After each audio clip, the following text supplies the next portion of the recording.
Hello everyone, ಇವತ್ತು ನಾವು ತೊಗೊಂಡು ಬಂದಿದ್ದೀವಿ ನಿಮಗೋಸ್ಕರ Banarasi Katan silk.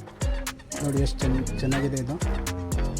Body work ಮತ್ತು ಒಂದು ಸೈಡ್ ದುಡ್ಡು ಬಾರ್ಡರು ತುಂಬ ಚೆನ್ನಾಗಿ ಬರುತ್ತೆ.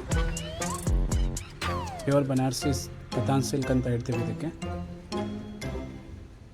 ನೋಡಿ ಸ್ಯಾರಿ ಪಲ್ಲು ಇದೆ, ಇದು ತುಂಬ ಚೆನ್ನಾಗಿ ಬಂದಿದೆ. ಇದು ನೋಡಿ ಈ ಸ್ಯಾರಿದು ಬ್ಲೌಸ್ ಇದೆ, ತುಂಬ ಹೆವಿ ವರ್ಕ್ ಆಗಿದೆ. ಇದರಲ್ಲೂ ಪ್ರೈಸ್ ಓನ್ಲಿ 2100 ರುಪೀಸ್ ಆಗುತ್ತೆ. ಇದರಲ್ಲಿ ಇನ್ನೂ ಒಳ್ಳೆ ಕಲರ್ಸು ಇದೆ, ಅದು ತೋರಿಸ್ತೀವಿ. ಮತ್ತು ಇದೇ ಥರ ಒಳ್ಳೆ ಕಲರ್ಸು ಮತ್ತು ಹೊಸ ಕಲೆಕ್ಷನ್ಸ್ಗೆ ಸಬ್ಸ್ಕ್ರೈಬ್ ಮಾಡಿ. ನೀವು ಯಾವ ಇಷ್ಟಪಡ್ತೀರಾ ಅದಕ್ಕೆ ಸ್ಕ್ರೀನ್ಶಾಟ್ ಮಾಡಿ ಈ ಡಿಸ್ಕ್ರಿಪ್ಷನಲ್ಲಿ ಕೊಟ್ಟಿರೋದು ನಂಬರ್ಗೆ ನೀವು ಕಳಿಸ್ಬೋದು. ಮತ್ತು www.simna.com ಅಂತ ವೆಬ್ಸೈಟು ಇದೆ, ಅದರಲ್ಲೂ ವಿಸಿಟ್ ಮಾಡ್ಬೋದು.